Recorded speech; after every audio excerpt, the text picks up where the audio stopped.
Turns out he's a major cinephile. They don't watch enough movies. It's a very simple formula. And here we go. Hey you, time to get the final 2 films of 2021 done and locked in. We have not only the latest sequel from the Matrix series, Resurrections. On top of that, we got the new version of a more historical fiction-based angle for the Kingsman franchise. Now, kicking off with The King's Man.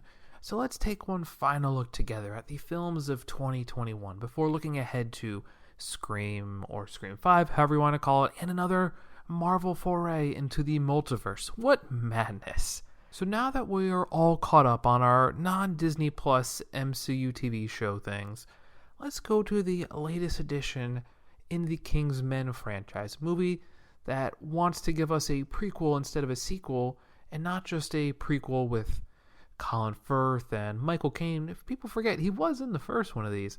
Like a super prequel instead, all the way back to World War I with an entire new kooky cast of characters. If you've been seeing a lot of Harry Potter things in your life recently, either as TikTok trends or with the HBO Max reunion special, you'll be pleased to see Ralph Fiennes as the lead in this movie. Apparently Stanley Tucci's in this movie. I for sure don't remember who he is.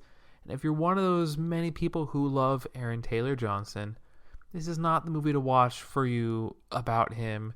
He's barely in it. I swore he was Rasputin, but somehow that got lost in translation with what I thought and what was actually reality. But highlights have to be also for a smaller role, but I love Charles Dance, who continues to be in all British things I appreciate. If you want a really good Agatha Christie adaptation with him in it and a ton of other British people, before we see how Death on the Nile fares, go look up And Then There Were None. It's a mini-series. Also a smaller but hopeful bigger sequel role is in this for Daniel Bruhl, who I still can't get over as probably the best part of Falcon and the Winter Soldier. Jai-Moon Hanso also, I feel like I continue to see him, and he pops up in all these movies I'm watching. Guardians of the Galaxy, Captain Marvel, but those are forever ago. We've been there, done that. But then there was A Quiet Place Part 2, and now this. Also, if you want a bigger, weirder role with Rhys Ifans post Spider-Man No Way Home, you can see non-lizard him playing Rasputin. With that name drop, yes, this is like historical fiction taking place in that World War I era where we, or at least me, did not learn a ton about it in school. I feel like in my American tutelage it was American Revolution, Civil War, World War II. Those were kind of the big 3. Also, one more Rasputin part. Remember that animated movie Anastasia, which was actually done by Fox and isn't a Disney movie? Well, because of the merger acquisition, it is, air quotes, a Disney movie, and it's a really good animated movie. Like the classics of old. Great music, Rasputin's in it. Go watch it on Disney Plus. If you have not yet seen the animated Anastasia movie, it's very, very good. So, also one more actor thing. The villain from Pirates of the Caribbean 3. No, not the tentacle beard fellow. The small British guy, Beckett, who killed Norrington, plays 3 different royal siblings in this movie, which is kind of funny. A fun Pirates connection because that actor, Jack Davenport, was also one of the first to die in the Kingsman series as a whole. So the connections to the main movie are kind of loose, more cheeky references. The style is there, but with the time period being so much further in the past, some things just won't be as cool. The gadgets are not really there, and the infrastructure for sure does not exist, since the organization doesn't truly exist until the end. Also, the why of naming the code names for the different knights in the round table does end up feeling a little bit forced and silly. I remember when the movie ended, I was less than thrilled with the eventual attempt to bridge the 2 time periods. I feel like at times this is an unnecessary addition to the lore with the build to a sequel to the prequel, when I really wanted, was some continuation of the Eggsy storyline, maybe with Channing Tatum having more of an active role for the Statesman group of that. That being said, I did enjoy this for what it was, and the subtle references like, Statesman whiskey being a thing, and other tongue-in-cheek references, those were neat. But the story does have that style and action fight sequences that we want. And there's some emotional moments to it, some deep emotional cuts, which, if you know about this franchise, they get you every so often, especially the Mark Strong song in the second one to Take Me Home. What a classic song, gotta say. So, the beginning is truly heartbreaking. Finds families on a trip in a war in Africa where his wife gets shot and he gets injured, which shapes the course of action for the two men finds in his son. There's some real understanding of a father in loss wanting to keep his son safe from the world. Now, this does lead us to some conflict, but I feel like it always drags on just a bit. And the end conclusion gets us to, a fun Wonder Woman-esque war set piece, but the jumps had me a bit for a loss. I truly love the war and set piece things, but there's cool betrayal stuff. The Archduke Ferdinand history points were fun, and the stakes building was super neat to see. The shadow cabal of villains of the time period of history old were admittedly a little bit goofy, but it didn't bug me as much as maybe other reviewers made note of. The royals of 3 different countries and their reactions to make a fictional spy organization work in World War I was fun to watch. Those moments were the best. The spy, conniving, the sad parts. The franchise does those great. And of course the fights are cool and stylistic. The best of these have to come when the full spy squad, father and son included, went into their, fancy train thing to go into and infiltrate this fancy Rasputin party, get some information, have a fun party, cocktails and all that, and have an amazing weird fight scene. This has to be the most, everything I could have hoped for, and it's kind of honestly what I've come to adore in this fun, younger, flashier, and crasser James Bond modernization. The army storyline had to exist with the time period, but once this Rasputin scene happens, it feels like this movie takes a fairly noticeable plot step backward. The retread of find a son wanting to join the army and not do cool, flashy spy stuff is something I don't know if I super get. The Battlefront stuff was great, especially the semi-stealthy knife hand-to-hand battle. That scene was shot great and gave you mad anxiety watching. And after all that, the son, who could have been the main character in other movies, was this entry's surprise death. All these movies have at least one. Even if the Colin Firth one was a fake out that was spoiled by a trailer before people even saw it in theaters. I'm sure I've talked about this at some point in my history of this podcast in the first 2 seasons, but if not, here it is. The marketing miscues in that sequel and how amazing the build of the movie was, it made the scene just hit so much worse than it was meant to be. I feel like there's this part where Eggsy kind of hears the voice of Colin Firth at a dinner, teaching him how to do the silverware, and you're like, oh, that would have been a really cool moment, thinking of him being dead, and he's having this flashback, but lo and behold, we knew he was alive the whole time, and that really was a huge drop off. I've never been so. I'm happy we saw things in trailers. They say you go in trailers with your own, you spoil things for yourself if you go into it and look at all these trailers. But what a disappointment. I remember thinking how cool that was. I've never thought about a trailer and its impact on a movie nearly as much as I have that. Maybe some of the Marvel fake outs, but they were clear fake outs at that point. So, in this movie, though, the surprise death happened so sudden by confusion and tension of his own war side, and it was such a quick headshot, and there was no chance of him coming back. That scene was shocking in one of the best ways, I would say. But the immediate aftermath did feel like a retread of wallowing in depression, and the movie really slowed down. Yeah, the part 2 team-up sequence is fun. It just slowed down before this, and the cool flash of traipsing around to get to the final big bad hideaway is so quick and could have been the bread and butter of this movie. The villain reveal and eventual persona was a little goofy too, but the action in that last third was so much fun. Swordplay, shootouts, stylish fighting. Didn't really know what to do with Jai-Moon Hansu at times in the final battle, but it was fun to watch. And the post-credit, if this has a sequel, will have more Daniel Bruhl and Hitler, so something to look forward to, maybe. But the previous statement is what I would classify this movie. Just fun. It may not be as smart as it tries or wants to be, especially with how much I felt for sure the first one and the sequel to a slightly lesser degree had. This is something that has cool visuals and some nice emotional moments, but you kind of have to turn your brain off at times, which is not what I was expecting going into this movie, but passable enough, which is more than I could say on my first watch through of the next and possibly final Matrix movie. So before I get too into the Matrix Resurrections, I was absolutely disappointed in my first theater watch through. I have never been so disappointed, except for, I knew Space Jam 2 was going to be bad. The last time I was so disappointed in a movie, I don't know, maybe the 8th and 9th Star Wars is? I don't know, The Hobbits? I was pretty gosh darn disappointed about The Hobbits. Somewhere in the world. So it's been a little bit, and it's been fairly far and few between going into something that you were so excited about and just something was missing.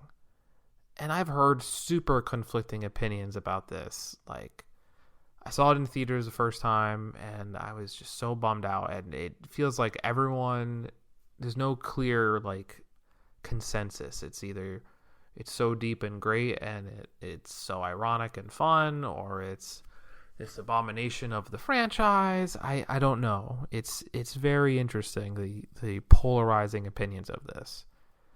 It could be like Joker, in all honesty. You saw it once, I guess it's good you saw it. I mean, I think Joker probably is a little better than this, but you probably don't need to watch either of those movies ever again. I always say, I don't know if someone's rewatching Joker on a regular basis. I don't understand why you could do that.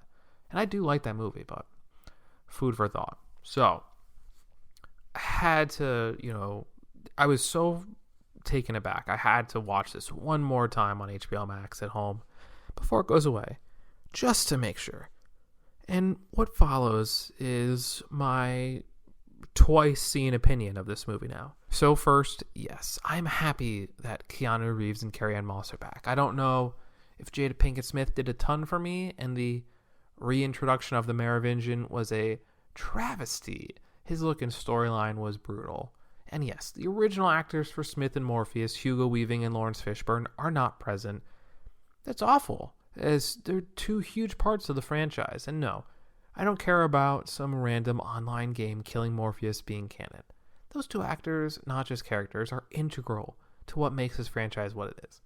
I say that with the first being a classic, the second being fairly good, and the third being a bit more pedestrian. There's a clear correlation to more time outside of the Matrix and the quality of the movie in question dropping. The second time I've wanted Hugo Weaving back, but it did not end up that way. Infinity War and Endgame. No shade to Ross Marquand, who has done some amazing work on the later seasons of The Walking Dead, which really hasn't always had the best long-term characters. I feel like he's up there with them, though. We will get all the new actors talking about them as we go more into the plot and the roles in the story. I'm not gonna lie. Hearing the theme and seeing the green WB logo again, I was very hooked. Early on, I was crazy excited for this movie with the green code, a similar feel to the first one. I mean, hacking stuff and a super cool remastered version of the start of the first movie with Trinity, but a bit remixed. It just looks like a better done up first movie and some immediate Trinity stuff. It was interesting to see not a generic white agent, in this case played by Yahya Abdul-Mateen II, our hybrid Smith Morpheus character. That's the explanation they went with. Fake Morpheus. Let's go with Morpheus for short. That works for me. Also, it's kind of fun to see Jessica Henwick in a different role. I mean, I'll miss her Marvel days with the Netflix crowd. She apparently could have been in Shang-Chi, but rolled with this instead. And she is definitely one of the more important characters in the story, especially for the new people. And she's involved in some super cool different styles of action sequences. And this alone leads to a super fun modern take on the process of people in the Matrix becoming agents in a special effect laden way. I'm very big on the rules of movies and what happens and doesn't happen, and what are the rules of Harry Potter, right? I'm curious to see what that stuff is, and I don't love people changing their script, decades later, right? In the same way that when Halloween wanted to do a cult, or Friday the 13th wanted to change how the concept of Jason works and how he keeps coming back, like, that stuff was so late in the game, and it was just like, stop. I don't buy it. You can't add lore that late in the process as far as I'm concerned. But I was really feeling this movie early on, and I don't know what I wanted overall, but an updated reimagining in the super cool world was something I was invested in. Even the doorways to different parts of the Matrix code, super interesting upgrade to the rules of the formula, but it still feels true to what it is. I do love Yaha. He is great in Aquaman, and even I like him in this role. But this is no Fishburne. No one could ever be. I haven't liked the parts where the operator is a, digital physical construct of the Matrix. The phones were cool in the original, but this was once again a cool upgrade. I think I really lose things when people are allowed to get out of the Matrix seemingly much easier than before. Sometimes through mirrors, sometimes I just feel like they just can leave and that's it.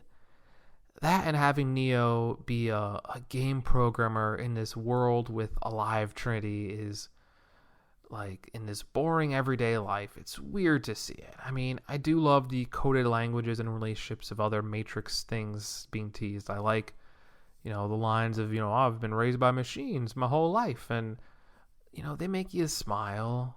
I don't know if it's like a ha-ha or just like a ha-ha kind of smile, but they make you smile.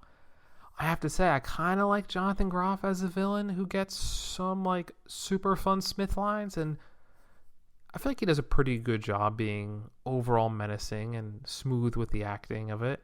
But same thing, he's no Agent Smith. As someone who appreciates all meta things because of the Scream franchise, a super recent concept to bring up with the new one out, but the Matrix movies making jokes at WB and at the world within a world within a world, it's like bad Inception. Also, for the most part, I don't know how much I roll with the Neil Patrick Harris role of this movie. The big bad in the chair, but much more in the open than the architect in the second movie. Also, they make such a fuss with the blue pills overall in this movie. Like, straight up, this movie has some huge letdown, slow down moments of just seeing the monotony of Neo's existence and having everyone just talk about Matrix things. Every time I see cool scenes from past Matrix movies, I wonder, what am I missing? There is a good artistry and thought-provoking thing in this entry, and it has some interesting trauma exploration, which you know I'm all about it. The chemistry and love story of torture, distance, and eventual reconciliation is great. Both Carrie and Neo have amazing chemistry still, and we knew this movie was going to have some fun questions about answering how did you bring back Neo and Trinity, who both fairly visibly died, if maybe not Neo, for sure Trinity. Somehow the one alive character of the three is the dead one. Go figure. Now, cool things and fun things do happen, but they seem random and not truly predicated on anything prior. Morpheus in a flashy suit shooting up security people in slow-mo and doing backflips, while fake Smith, Fifth for short, also picks up a gun and goes crazy face and starts saying Agent Smith words. All of this is super wild and fun, but it takes ages to amount to anything. And if they could have found any way to use the initial actors and somehow make the story actually connect to the past, I don't know. Even if it had the new actors and the old actors, I would have been interested in something like that. A cool scene that is over as quickly as it began.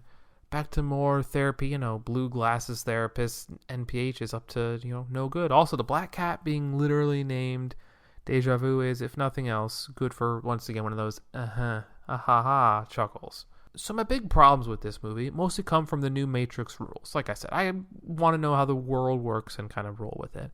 I don't mostly like these new rules. But yeah, agents were literally sleeper cell people, which is fun. But having them look like regular people, I mean, that is a bit as if for me personally, especially the mob zombie mode. It's just a bit whatever for me, and I hate how much changes, exist with everything.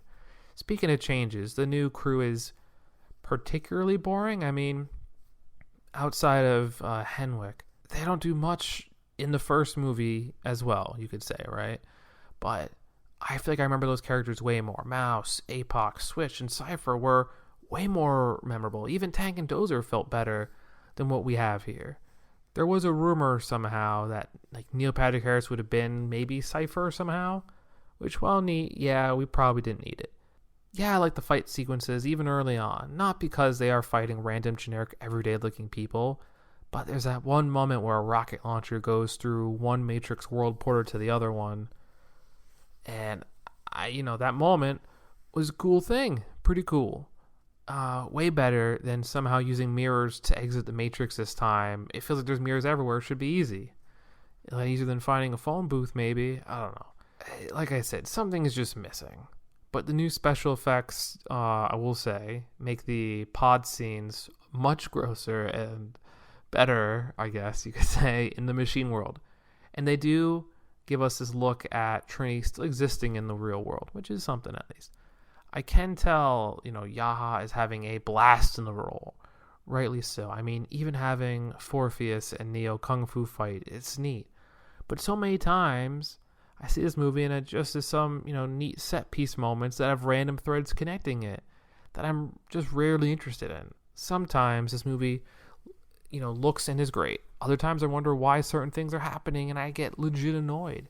These Neo powers are way less cool and exciting. Instead of backflips flying and stopping bullets in a not lame way and tons of super cool fighting, mostly he just makes these jank looking force field bubbles that just look super duper lame. Speaking of lame, the new human settlement, while I like the disguise holographic thing, it's kind of like they did with the Wakanda entrance. Other than that though, not cool. Super Agent Niobe is not at all like a character I care about. The machines and her making strawberries and hanging out. I mean, I like machines that they can be good or bad, making it more complex. But we knew that already with the family in the third one. I mean, the way they got out Neo of the city with friendly machines, it makes way more sense than how he somehow got out in the first one. I still don't really understand how he got in the first one. Maybe I'm missing something, but that's one I've never quite got. Also, somehow nobody ever truly acknowledges that Morpheus is like not the real one, especially Neo straight up calling him Morpheus. It all feels like it ruins the legacy of Lawrence Fishburne, who is an amazing actor, especially in this franchise. One thing I really do like, shortly introduced from Sense8, a super strange Lovely Wachowski show on Netflix. The actor Max Remlet, who was probably the most action-based in that show. I felt like he would have probably transferred to the Matrix universe the best out of the three I think that were in there. Happy he exists and gets at least a little action screen time. Short point, but had to make it. I really do wish maybe some more of the original crew fatalities occurred, especially when they mentioned it as like, oh, he's going to get us all killed. Like, it just felt like there were no stakes so much and so many times in this movie. I really do love Smith in this world, or Fifth.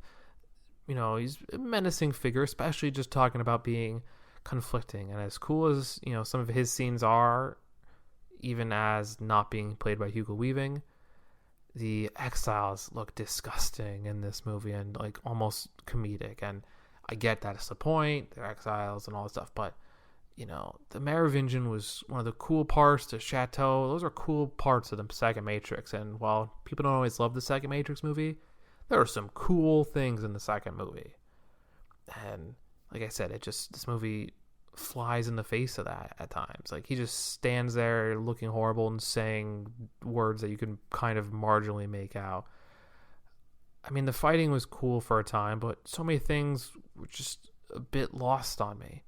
The cool pieces were cool, but there was so much nonsense in between that just make it exhausting.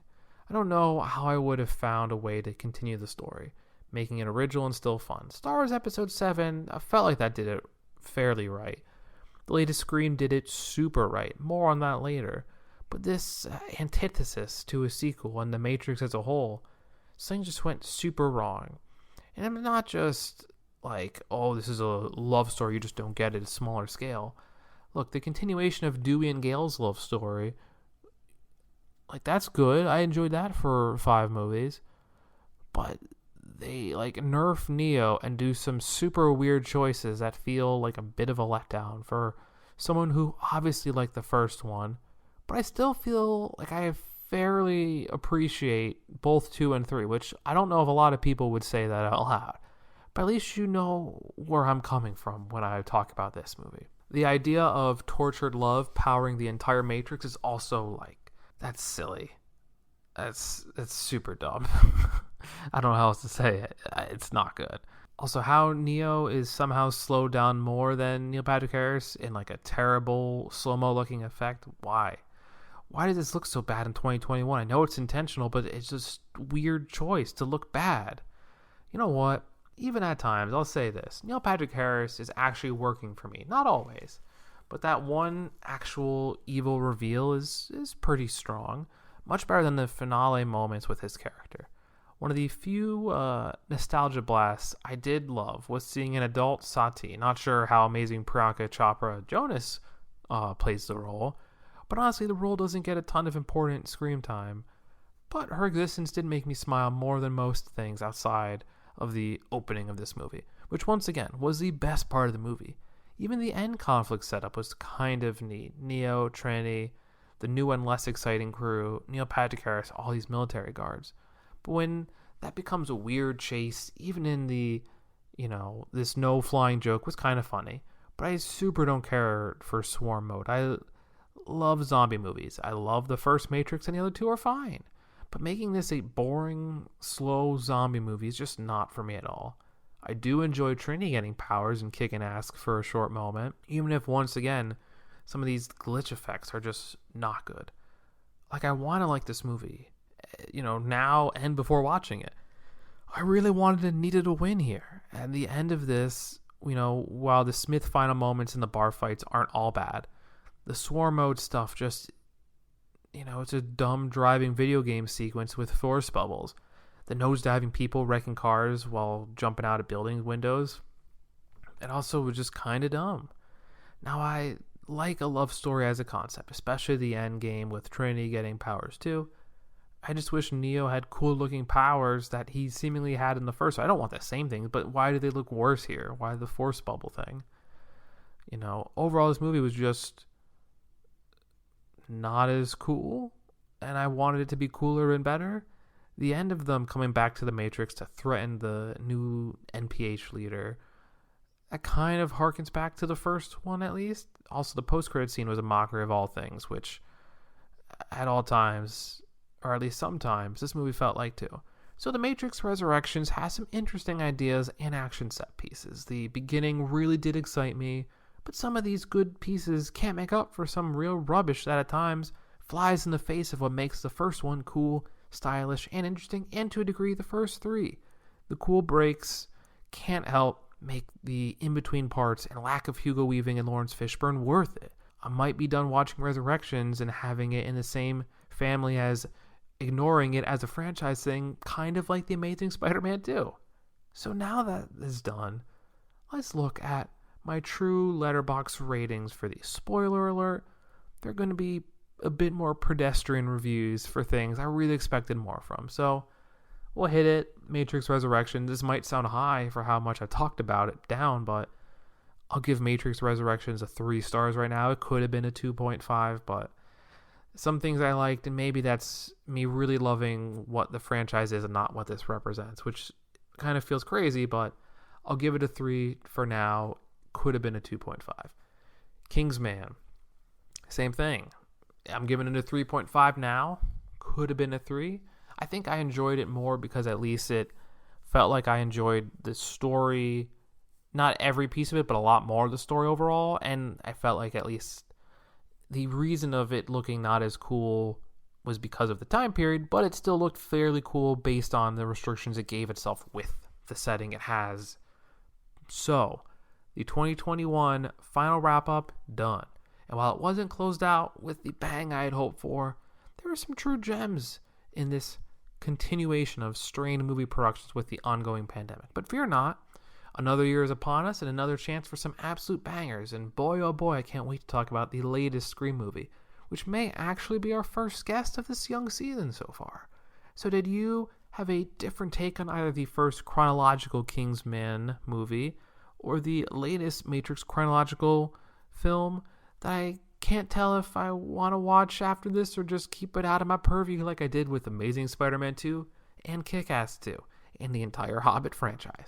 Well, that's all for me now, and keep up with us on all social platforms, TikTok, Twitter, Instagram, and more on knickknack_IC and Knickknack Movies. So as always, until next time, cinephiles.